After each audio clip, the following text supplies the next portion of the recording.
সবাইকে। এখন বাজে প্রায় 10টার মতো আর আমরা বেরিয়ে পড়েছিলাম মুকুটমণিপুরের উদ্দেশ্যে। তবে আজকের ওয়েদারটা এতটাই সুন্দর ছিল, গরম লাগছিল ঠিকই, কিন্তু একটু দূর পর্যন্ত রাস্তাটা যাওয়ার পরে বৃষ্টি পড়ছিল, পুরো ওয়েদারটা ঠান্ডা ঠান্ডা হয়ে গেছিলো। আর আরেকটু কিছুটা রাস্তা গিয়ে দেখছি ফাঁকা, কিছুটা রাস্তা বৃষ্টি, কিছুটা রাস্তা ফাঁকা। এইভাবে পৌঁছে গেছিলাম ড্যাম্পে পৌঁছানোর পর আমাদের খিদে পেয়ে গেছিলো, তাই খাবার খেয়ে নিয়েছি।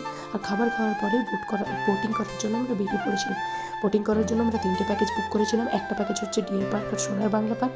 তবে ডিয়ার পার্ক আর সোনার বাংলা পার্ক যাওয়ার জন্য বোটের পরেও একটা এইরকম অটো বুক করে নিতে হয়, অটো বুক করে পরে যেতে হয়। তবে ডিয়ার পার্কে সেরকম কিছু ছিল না বলে আমরা সোনার বাংলা পার্কে এই পাখিগুলো যেখানে থাকে, তারপরে ফুল প্রভৃতি যে পার্ক টাইপের একটা ছিল, ওটা দেখে পরে বোটে করে আবার পরেশনাথ পাহাড়ের উদ্দেশ্যে চলে গেছিলাম।